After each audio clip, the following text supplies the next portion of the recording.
Michael B. Jordan is no stranger to the character of Adonis Creed, but this time he's not only stepping into the ring once more, but he's also stepping behind the camera for Creed 3 as his directorial debut. So how does he do in this freshman outing?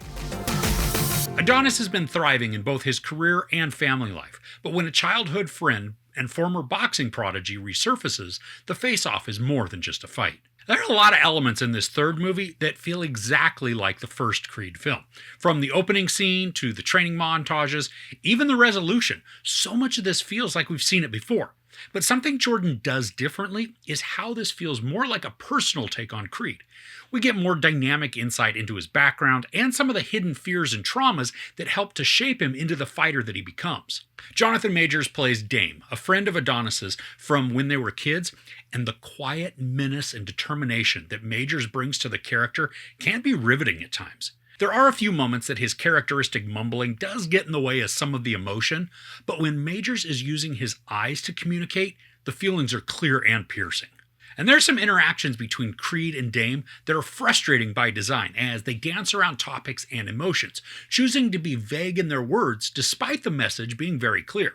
It's incredible at the tension that's captured as they just stare at each other, or barely even speak some lines, but the waver in their voice or the focus in their eyes convey everything that their words aren't saying. And with scenes like that, Jordan has employed a certain style for a lot of the movie when it comes to establishing intimacy with the characters. He chooses to use a lot of close-up shots with the actors, framing just a bit more than their heads as conversations, arguments, even soft moments take place. And it's not quite an uncomfortable closeness, but it's not detached or impersonal by any means. We're right there for what's going on, and personally, I enjoyed the consistency of this style. There are wide shots and various other framings too. Man, I don't want you to get the idea that this is all just up in people's faces the entire time. It's just when Jordan wants to dive into the closeness of a relationship and make the emotions just unmistakable, he pushes in and he puts us close. For the fight sequences, there aren't as many as I'd hoped for, but again, it pretty much matches the number of fights from the first film. And this isn't an overall bad thing, as it does allow for other character focus. But when the fights do happen, some of the camera work is very immersive, utilizing slow-mo to just allow us to see where a character is focusing their energy for the next blow. And in the final fight sequence, the effects that are utilized to create a feeling of isolation, they work really well.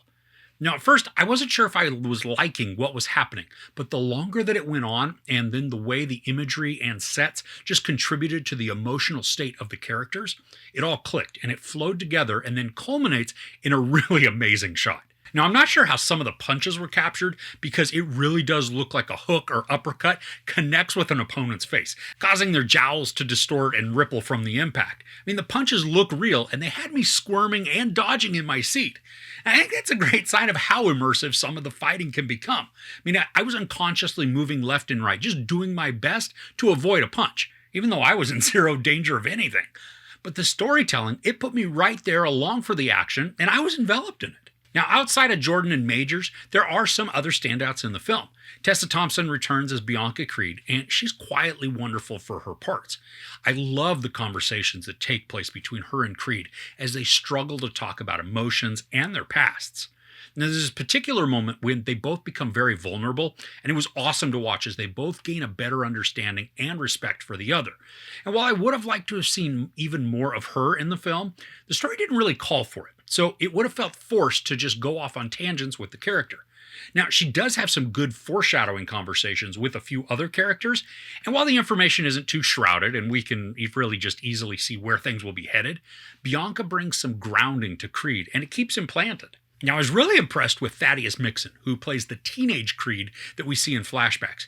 He really captures the mannerisms and facial expressions of Jordan, creating a very believable tie that the younger actor grows up to be the adult Creed. I mean, it's crazy to watch his mouth move to just form certain words or even looks because they're exactly modeled after how Jordan speaks and moves his mouth. Wood Harris returns for a third time, and he's awesome as he gets some emotional moments to shine. Now, I really like the dynamic that he has with Jordan as they clash over ideals. And while he's not a starring character, he does make the most of his presence. Mila Davis-Kent plays Amara Creed, the young daughter of Adonis and Bianca. And this little girl, oh my gosh, she steals the scenes every time she's on screen. She brings a commanding presence that displays emotional maturity and control over her character that's not always seen with younger actors.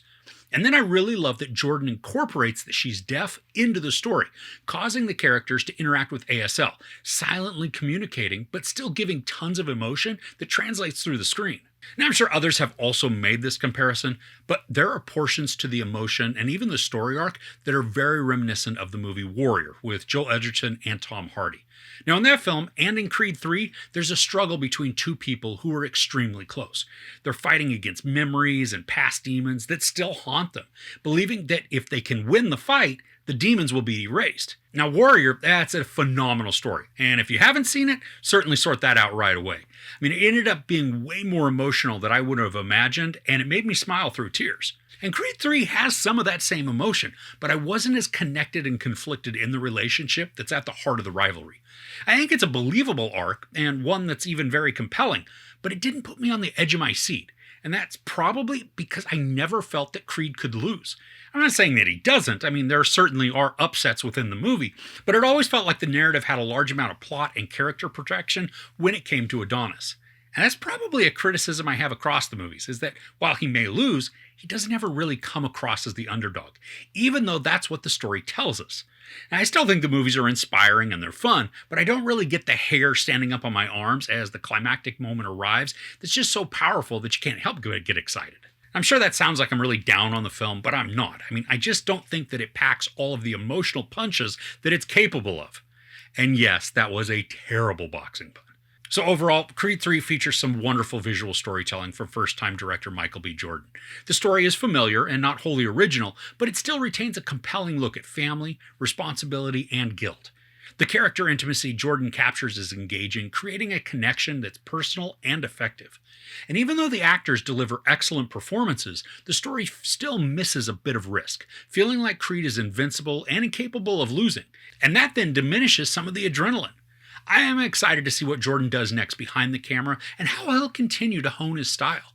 He's shown he's adept at crafting a fun story, so let's hope he grows in this talent.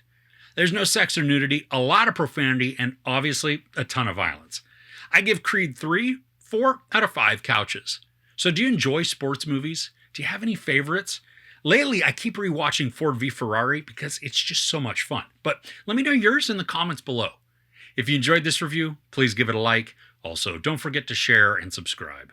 I'm Chris. This is Movies and Munchies. Thanks for couching with me.